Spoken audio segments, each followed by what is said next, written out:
1st November. All day long we have traveled, and at a good speed. The horses seem to know that they are being kindly treated, for they go willingly their full stage at best speed. We have now had so many changes and find the same thing so constantly that we are encouraged to think that the journey will be an easy one.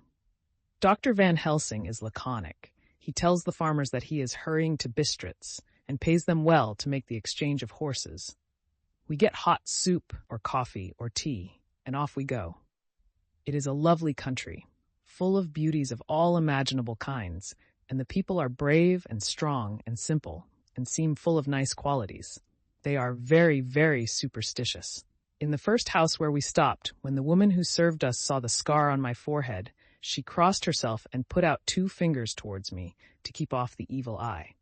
I believe they went to the trouble of putting an extra amount of garlic into our food. And I can't abide garlic. Ever since then I have taken care not to take off my hat or veil, and so have escaped their suspicions. We are traveling fast, and as we have no driver with us to carry tales, we go ahead of scandal. But I dare say that fear of the evil eye will follow hard behind us all the way. The professor seems tireless. All day he would not take any rest, though he made me sleep for a long spell.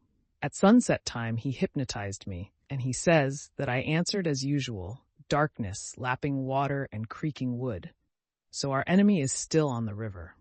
I am afraid to think of Jonathan, but somehow I have now no fear for him, or for myself.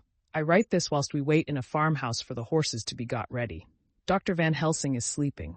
Poor dear, he looks very tired and old and gray, but his mouth is set as firmly as a conqueror's. Even in his sleep, he is instinct with resolution. When we have well started, I must make him rest whilst I drive. I shall tell him that we have days before us, and we must not break down when most of all his strength will be needed. All is ready, we are off shortly. November morning. I was successful, and we took turns driving all night. Now the day is on us, bright though cold. There is a strange heaviness in the air. I say heaviness for want of a better word. I mean that it oppresses us both. It is very cold, and only our warm furs keep us comfortable. At dawn Van Helsing hypnotized me. He says I answered, darkness, creaking wood and roaring water, so the river is changing as they ascend. I do hope that my darling will not run any chance of danger, more than need be, but we are in God's hands. November night. All day long driving, the country gets wilder as we go, and the great spurs of the Carpathians, which at Veresti seemed so far from us and so low on the horizon, now seem to gather round us and tower in front. We both seem in good spirits. I think we make an effort each to cheer the other. In the doing so, we cheer ourselves. Dr. Van Helsing says that by morning we shall reach the Borgo Pass. The houses are very few here now, and the professor says that the last horse we got will have to go on with us, as we may not be able to change. He got 2 in addition to the 2 we changed, so that now we have a rude 4 in hand. The dear horses are patient and good, and they give us no trouble. We are not worried with other travelers, and so even I can drive. We shall get to the pass in daylight. We do not want to arrive before. So we take it easy and have each a long rest in turn. Oh, what will tomorrow bring to us? We go to seek the place where my poor darling suffered so much. God grant that we may be guided aright, and that he will deign to watch over my husband and those dear to us both, and who are in such deadly peril. As for me, I am not worthy in his sight. Alas, I am unclean to his eyes, and shall be until he may deign to let me stand forth in his sight as one of those who have not incurred his wrath.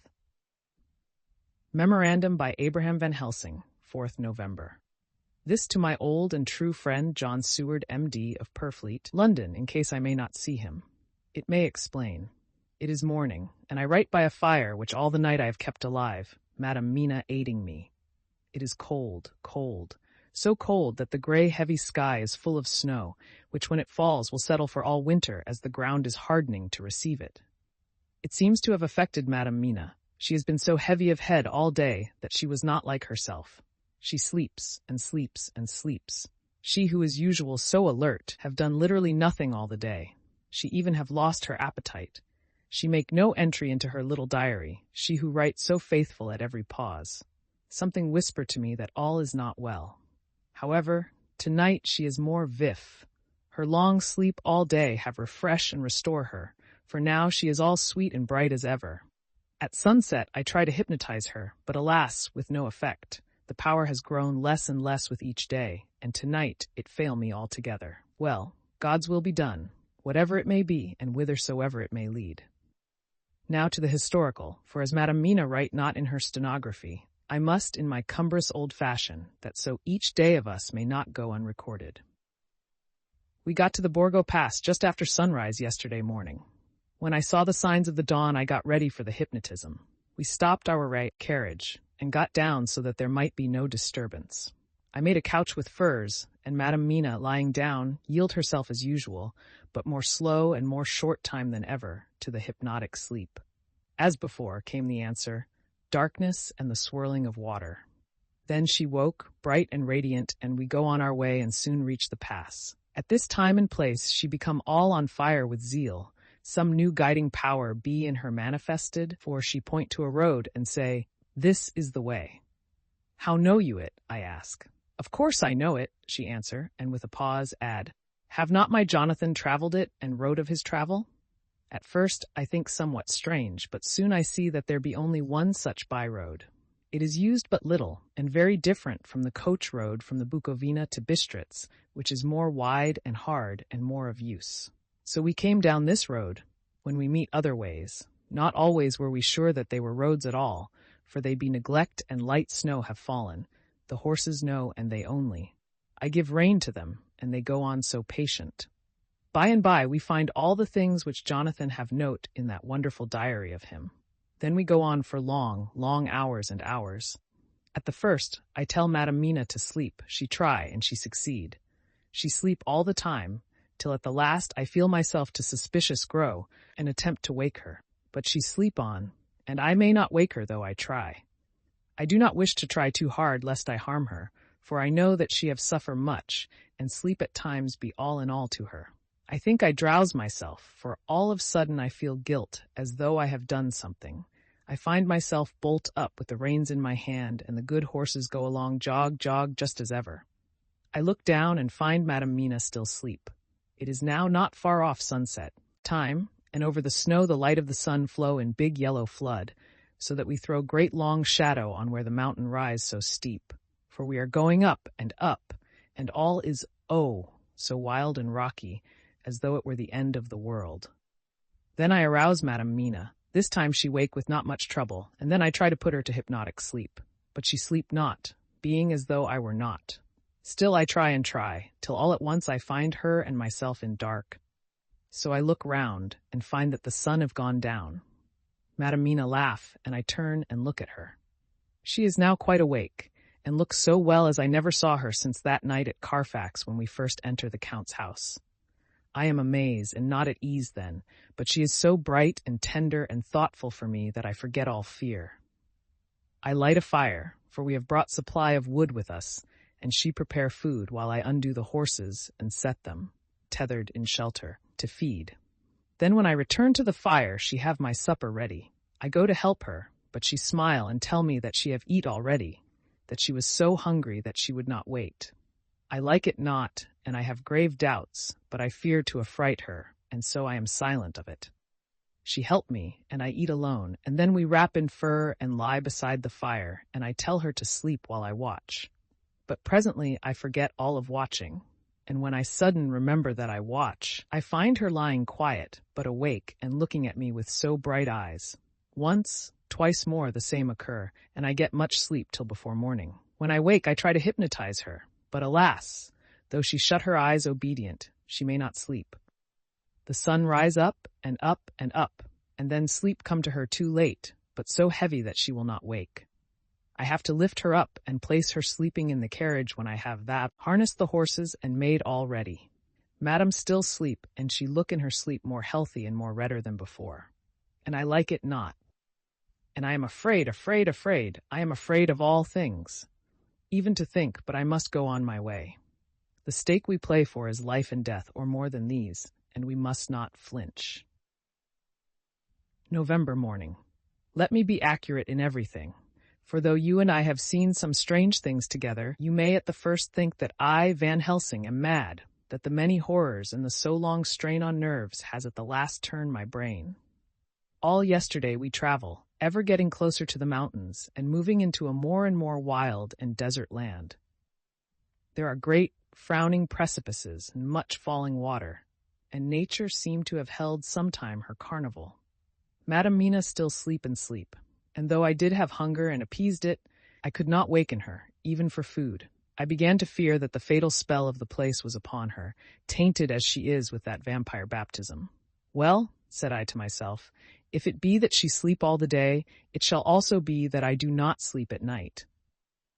As we travel on the rough road, for a road of an ancient and imperfect kind there was, I held down my head and slept. Again I waked with a sense of guilt and of time past, and found Madam Mina still sleeping, and the sun low down. But all was indeed changed. The frowning mountains seemed further away, and we were near the top of a steep rising hill, on summit of which was such a castle as Jonathan tell of in his diary. At once I exulted and feared, for now, for good or ill, the end was near. I woke Madam Mina, and again tried to hypnotize her, but alas, unavailing till too late. Then, ere the great dark came upon us, for, even after down sun the heavens reflected the gone sun on the snow, and all was for a time in a great twilight, I took out the horses and fed them in what shelter I could. Then I make a fire, and near it I make Madam Mina, now awake and more charming than ever, sit comfortable amid her rugs. I got ready food, but she would not eat, simply saying that she had not hunger. I did not press her, knowing her unavailingness. But I myself eat, for I must needs now be strong for all. Then, with the fear on me of what might be, I drew a ring so big for her comfort, round where Madam Mina sat, and over the ring I passed some of the wafer, and I broke it fine, so that all was well guarded. She sat still all the time, so still as one dead, and she grew whiter and ever whiter, till the snow was not more pale, and no word she said. But when I drew near, she clung to me, and I could know that the poor soul shook her from head to feet with a tremor that was pain to feel. I said to her presently, when she had grown more quiet, "Will you not come over to the fire?" For I wished to make a test of what she could. She rose obedient, but when she had made a step, she stopped, and stood as one stricken. "Why not go on?" I asked. She shook her head, and coming back, sat down in her place. Then, looking at me with open eyes, as of one waked from sleep, she said simply, "I cannot," and remained silent. I rejoiced, for I knew that what she could not, none of those that we dreaded could. Though there might be danger to her body, yet her soul was safe. Presently the horses began to scream and tore at their tethers till I came to them and quieted them. When they did feel my hands on them, they whinnied low as in joy and licked at my hands and were quiet for a time. Many times through the night did I come to them, till it arrived too, the cold hour when all nature is at lowest, and every time my coming was with quiet of them. In the cold hour the fire began to die, and I was about stepping forth to replenish it, for now the snow came in flying sweeps, and with it a chill mist. Even in the dark there was a light of some kind, as there ever is over snow, and it seemed as though the snow flurries and the wreaths of mist took shape as of women with trailing garments. All was in dead, grim silence, only that the horses whinnied and cowered, as if in terror of the worst. I began to fear, horrible fears, but then came to me the sense of safety in that ring wherein I stood. I began, too, to think that my imaginings were of the night, and the gloom and the unrest that I have gone through, and all the terrible anxiety. It was as though my memories of all Jonathan's horrid experience were befooling me, for the snowflakes and the mist began to wheel and circle round, till I could get as though a shadowy glimpse of those women that would have kissed him. And then the horses cowered lower and lower, and moaned in terror as men do in pain. Even the madness of fright was not to them, so that they could break away. I feared for my dear Madam Mina when these weird figures drew near and circled round. I looked at her, but she sat calm and smiled at me. When I would have stepped to the fire to replenish it, she caught me and held me back and whispered, like a voice that one hears in a dream, so low it was, "No, no, do not go without. Here you are safe." I turned to her and looking in her eyes said, "But you, it is for you that I fear." Whereat she laughed, a laugh low and unreal, and said, "Fear for me? Why fear for me? None safer in all the world from them than I am. And as I wondered at the meaning of her words, a puff of wind made the flame leap up, and I see the red scar on her forehead. Then, alas, I knew. Did I not, I would soon have learned, for the wheeling figures of mist and snow came closer, but keeping ever without the holy circle. Then they began to materialize till, if God have not take away my reason, for I saw it through my eyes, there were before me in actual flesh the same 3 women that Jonathan saw in the room, when they would have kissed his throat. I knew the swaying round forms, the bright hard eyes, the white teeth, the ruddy color, the voluptuous lips. They smiled ever at poor dear Madam Mina, and as their laugh came through the silence of the night, they twined their arms and pointed to her, and said in those so sweet, tingling tones that Jonathan said were of the intolerable sweetness of the water-glasses, "Come, sister, come to us! Come!" In fear I turned to my poor Madam Mina, and my heart with gladness leapt like flame, for oh, the terror in her sweet eyes, the repulsion, the horror, told a story to my heart that was all of hope. God be thanked she was not yet of them. I seized some of the firewood which was by me, and holding out some of the wafer, advanced on them towards the fire. They drew back before me, and laughed their low, horrid laugh. I fed the fire, and feared them not, for I knew that we were safe within our protections. They could not approach me, whilst so armed, nor Madam Mina, whilst she remained within the ring, which she could not leave no more than they could enter. The horses had ceased to moan, and lay still on the ground. The snow fell on them softly, and they grew whiter. I knew that there was for the poor beasts no more of terror, and so we remained till the red of the dawn to fall through the snow gloom. I was desolate and afraid, and full of woe and terror. But when that beautiful sun began to climb the horizon, life was to me again. At the first coming of the dawn, the horrid figures melted in the whirling mist and snow. The wreaths of transparent gloom moved away towards the castle, and were lost. Instinctively, with the dawn coming, I turned to Madam Mina, intending to hypnotize her, but she lay in a deep and sudden sleep, from which I could not wake her. I tried to hypnotize through her sleep, but she made no response, none at all, and the day broke. I fear yet to stir. I have made my fire and have seen the horses. They are all dead. Today I have much to do here, and I keep waiting till the sun is up high, for there may be places where I must go, where that sunlight, though snow and mist obscure it, will be to me a safety.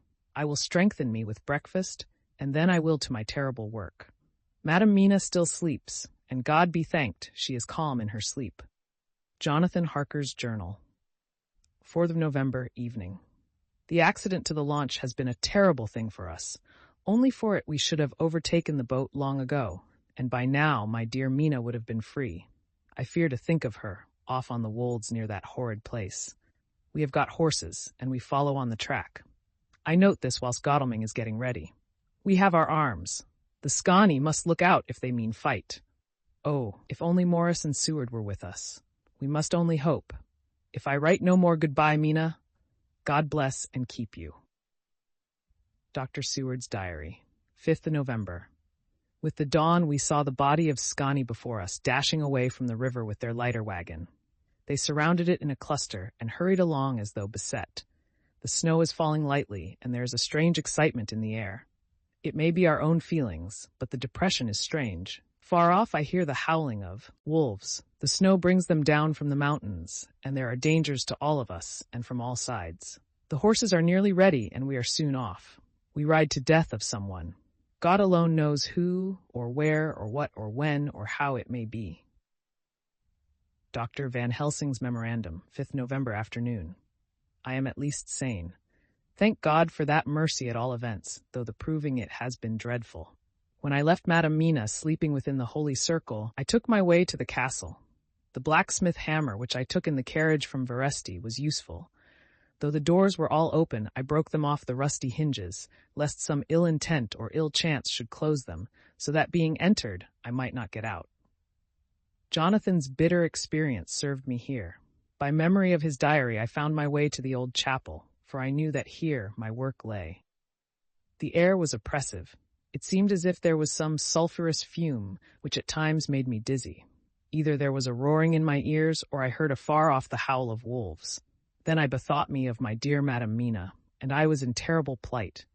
The dilemma had me between his horns. Her I had not dared to take into this place, but left safe from the vampire in that holy circle, and yet even there would be the wolf. I resolved me that my work lay here, and that as to the wolves we must submit, if it were God's will. At any rate, it was only death and freedom beyond. So did I choose for her. Had it but been for myself, the choice had been easy. The maw of the wolf were better to rest in than the grave of the vampire. So I make my choice to go on with my work. I knew that there were at least 3 graves to find, graves that are in habit. So I search, and I find one of them. She lay in her vampire sleep, so full of life and voluptuous beauty that I shudder as that though I have come to do murder. I doubt not that in old time, when such things were, many a man who set forth to do such a task as mine, found at the last his heart fail him, and then his nerve. So he delay, till the mere beauty and the fascination of the wanton undead have hypnotized him, and he remain on, till sunset come, and the vampire's sleep be over. Then the beautiful eyes of the fair woman open and look love, and the voluptuous mouth present to a kiss, and man is weak. And there remain one more victim in the vampire fold, one more to swell the grim and grisly ranks of the undead. There is some fascination, surely, when I am moved by the mere presence of such an one, even lying as she lay in a tomb fretted with age and heavy with the dust of centuries, though there be that horrid odor such as the lairs of the Count have had. Yes, I was moved. I, Van Helsing, with all my purpose and with my motive for hate. I was moved to a yearning for delay, which seemed to paralyze my faculties and to clog my very soul. It may have been that the need of natural sleep and the strange oppression of the air were beginning to overcome me. Certain it was that I was lapsing into sleep, the open-eyed sleep of one who yields to a sweet fascination, when there came through the snow-stilled air a long, low wail, so full of woe and pity that it woke me like the sound of a clarion. For it was the voice of my dear Madam Mina that I heard. Then I braced myself again to my horrid task, and found by wrenching away tomb tops one other of the sisters, the other dark one. I dared not pause to look on her as I had on her sister, lest once more I should begin to be in thrall.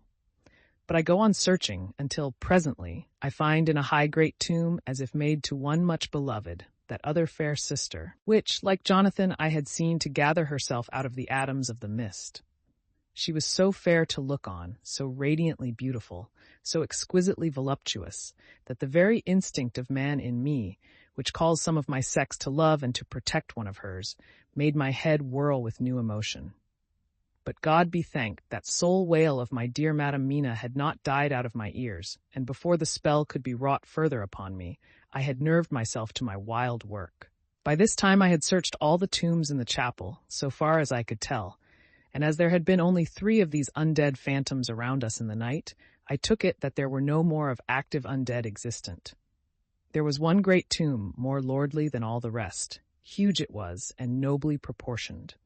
On it was but one word. This, then, was the undead home of the king vampire, to whom so many more were due. Its emptiness spoke eloquent to make certain what I knew.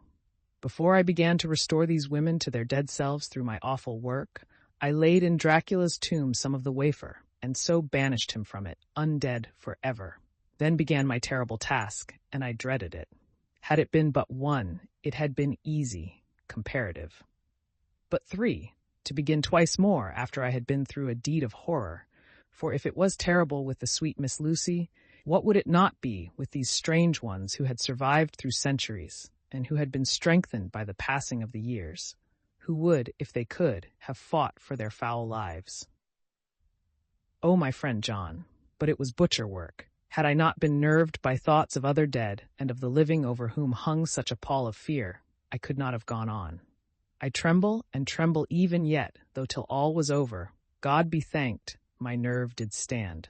Had I not seen the repose in the first place, and the gladness that stole over it just ere the final dissolution came, as realization that the soul had been won, I could not have gone further with my butchery.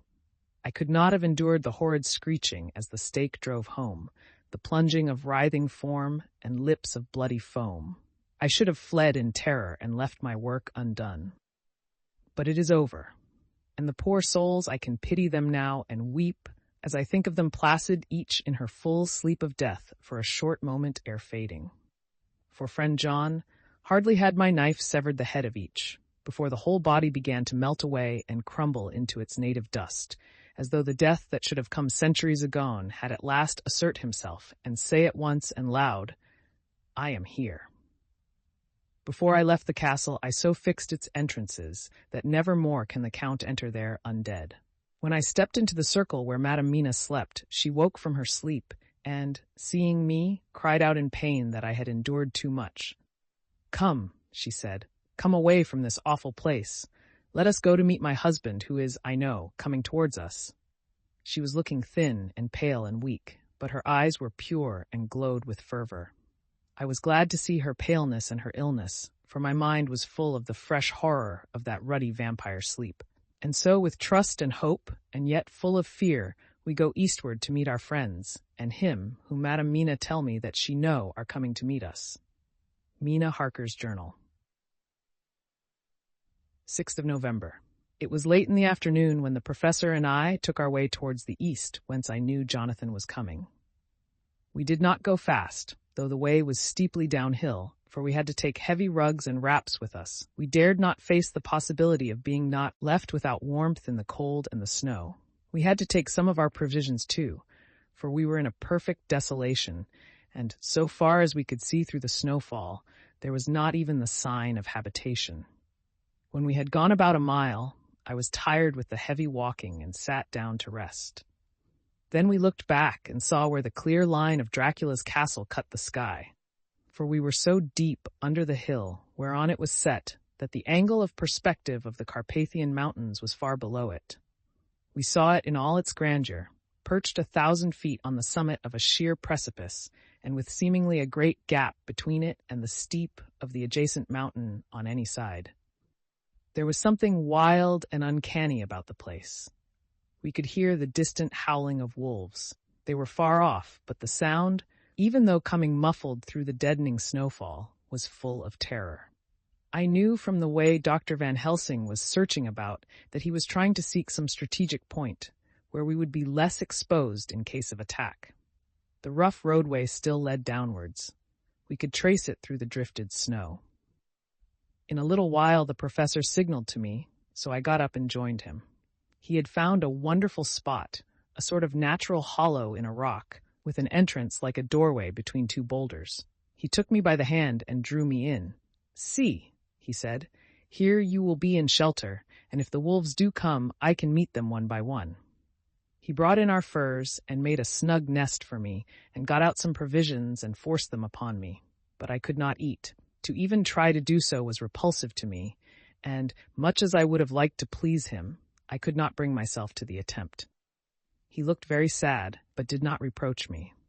Taking his field glasses from the case, he stood on the top of the rock and began to search the horizon. Suddenly he called out, "Look, Madam Mina! Look, look!" I sprang up and stood beside him on the rock. He handed me his glasses and pointed. The snow was now falling more heavily and swirled about fiercely, for a high wind was beginning to blow. However, there were times when there were pauses between the snow flurries, and I could see a long way round. From the height where we were, it was possible to see a great distance, and far off, beyond the white waste of snow, I could see the river lying like a black ribbon in kinks and curls as it wound its way. Straight in front of us, and not far off, in fact, so near that I wondered we had not noticed before, came a group of mounted men hurrying along.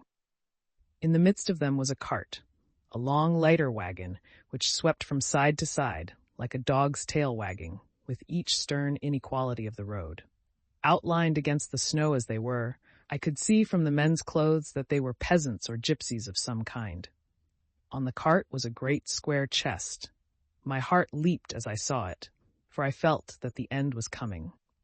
The evening was now drawing close, and well I knew that at sunset the thing which was till then imprisoned there would take new freedom and could in any of many forms elude all pursuit. In fear I turned to the professor. To my consternation, however, he was not there. An instant later, I saw him below me. Round the rock he had drawn a circle, such as we had found shelter in last night.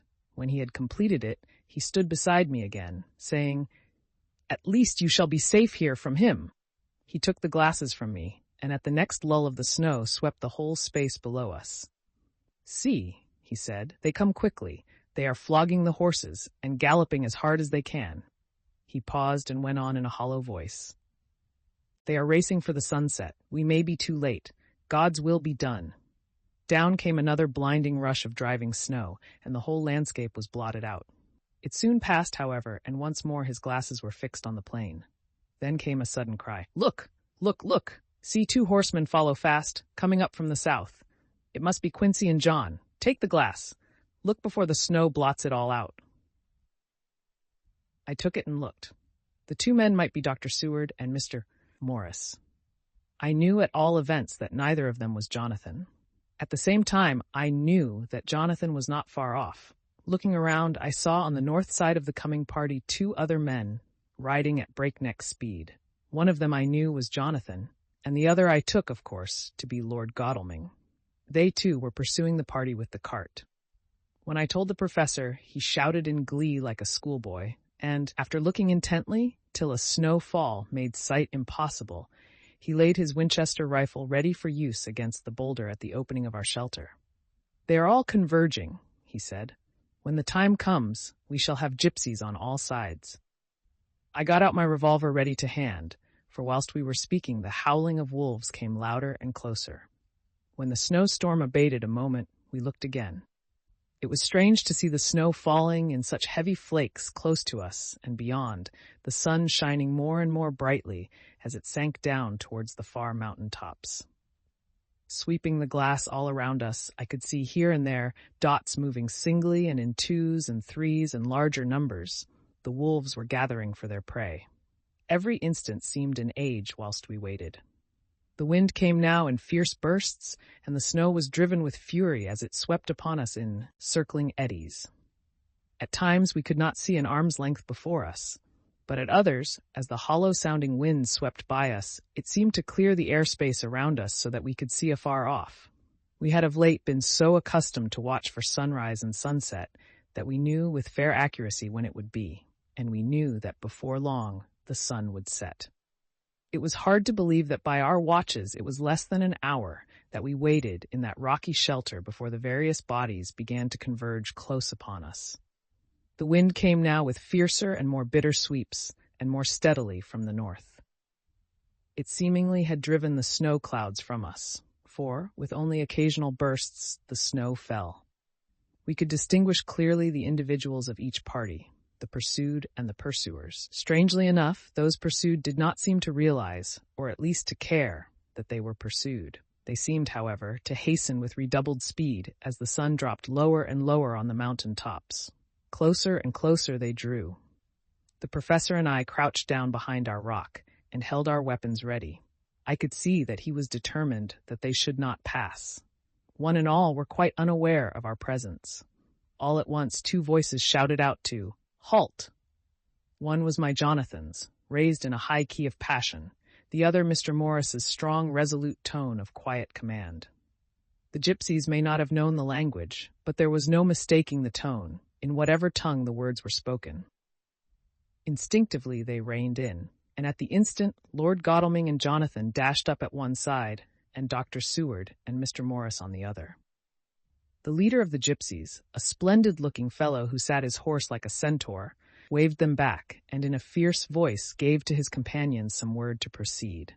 They lashed the horses, which sprang forward, but the 4 men raised their Winchester rifles, and in an unmistakable way commanded them to stop. At the same moment, Dr. Van Helsing and I rose behind the rock and pointed our weapons at them. Seeing that they were surrounded, the men tightened their reins and drew up. The leader turned to them and gave a word, at which every man of the gypsy party drew what weapon he carried, knife or pistol, and held himself in readiness to attack. Issue was joined in an instant. The leader, with a quick movement of his rein, threw his horse out in front, and pointing first to the sun, now close down on the hilltops, and then to the castle, said something which I did not understand. For answer, all 4 men of our party threw themselves from their horses and dashed towards the cart. I should have felt terrible fear at seeing Jonathan in such danger, but that the ardor of battle must have been upon me as well as the rest of them. I felt no fear, but only a wild, surging desire to do something. Seeing the quick movement of our parties, the leader of the gypsies gave a command. His men instantly formed round the cart in a sort of undisciplined endeavor, each one shouldering and pushing the other in his eagerness to carry out the order. In the midst of this, I could see that Jonathan on one side of the ring of men and Quincy on the other were forcing a way to the cart. It was evident that they were bent on finishing their task before the sun should set. Nothing seemed to stop or even to hinder them. Neither the leveled weapons, nor the flashing knives of the gypsies in front, nor the howling of the wolves behind appeared to even attract their attention. Jonathan's impetuosity and the manifest singleness of his purpose seemed to overawe those in front of him. Instinctively they cowered aside and let him pass. In an instant he had jumped upon the cart and, with a strength which seemed incredible, raised the great box and flung it over the wheel to the ground. In the meantime, Mr. Morris had had to use force to pass through his side of the ring of Scani. All the time I had been breathlessly watching Jonathan, I had, with the tail of my eye, seen him pressing desperately forward, and had seen the knives of the gypsies flash as he won a way through them, and they cut at him. He had parried with his great Bowie knife, and at first I thought that he too had come through in safety. But as he sprang beside Jonathan, who had by now jumped from the cart, I could see that with his left hand he was clutching at his side, and that the blood was spurting through his fingers. He did not delay notwithstanding this, for as Jonathan, with desperate energy, attacked one end of the chest, attempting to prise off the lid with his great kukri knife, he attacked the other frantically with his Bowie. Under the efforts of both men, the lid began to yield. The nails drew with a quick screeching sound, and the top of the box was thrown back. By this time, the gypsies, seeing themselves covered by the Winchesters, and at the mercy of Lord Godalming and Dr. Seward, had given in and made no resistance. The sun was almost down on the mountain tops, and the shadows of the whole group fell long upon the snow. I saw the Count lying within the box upon the earth, some of which the rude falling from the cart had scattered over him. He was deathly pale, just like a waxen image, and the red eyes glared with the horrible vindictive look which I knew too well. As I looked, the eyes saw the sinking sun, and the look of hate in them turned to triumph. But on the instant came the sweep and flash of Jonathan's great knife. I shrieked as I saw it shear through the throat, whilst at the same moment Mr. Morris's Bowie knife plunged into the heart. It was like a miracle, but before our very eyes, and almost in the drawing of a breath, the whole body crumbled into dust and passed from our sight. I shall be glad as long as I live that even in that moment of final dissolution, there was in the face a look of peace, such as I never could have imagined might have rested there. The castle of Dracula now stood out against the red sky, and every stone of its broken battlements was articulated against the light of the setting sun. The gypsies, taking us as in some way the cause of the extraordinary disappearance of the dead man, turned, without a word, and rode away as if for their lives. Those who were unmounted jumped upon the later wagon and shouted to the horsemen not to desert them. The wolves, which had withdrawn to a safe distance, followed in their wake, leaving us alone. Mr. Morris, who had sunk to the ground, leaned on his elbow, holding his hand pressed to his side. The blood still gushed through his fingers. I flew to him, for the holy circle did not now keep me back. So did the two doctors. Jonathan knelt behind him, and the wounded man laid back his head on his shoulder. With a sigh, he took, with a feeble effort, my hand in that of his own, which was unstained. He must have seen the anguish of my heart in my face, for he smiled at me and said, "I am only too happy to have been of any service. Oh, God!" he cried suddenly, struggling up to a sitting posture and pointing to me. "It was worth for this to die. Look!" The sun was now right down upon the mountain top, and the red gleams fell upon my face so that it was bathed in rosy light. With one impulse, the men sank on their knees, and a deep and earnest "Amen" broke from all, as their eyes followed the pointing of his finger. The dying man spoke.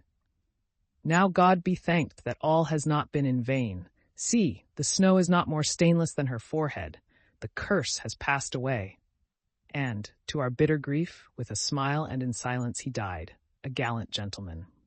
7 years ago we all went through the flames, and the happiness of some of us since then is, we think, well worth the pain we endured. It is an added joy to Mina and to me that our boy's birthday is the same day as that on which Quincy Morris died. His mother holds, I know, the secret belief that some of our brave friend's spirit has passed into him. His bundle of names links all our little band of men together, but we call him Quincy. In the summer of this year, we made a journey to Transylvania and went over the old ground which was and is, to us, so full of vivid and terrible memories. It was almost impossible to believe that the things which we had seen with our own eyes and heard with our own ears were living truths. Every trace of all that had been was blotted out. The castle stood as before, reared high above a waste of desolation. When we got home, we were talking of the old time, which we could all look back on without despair, for Godalming and Seward are both happily married. I took the papers from the safe where they had been ever since our return so long ago. We were struck with the fact that in all the mass of material of which the record is composed, there is hardly one authentic document, nothing but a mass of typewriting, except the later notebooks of Mina and Seward and myself and Van Helsing's memorandum. We could hardly ask anyone, even did we wish to accept these as proofs of so wild a story. Van Helsing summed it all up as he said, with our boy on his knee. We want no proofs, we ask none to believe us. This boy will someday know what a brave and gallant woman his mother is. Already he knows her sweetness and loving care. Later on he will understand how some men so loved her, that they did dare much for her sake.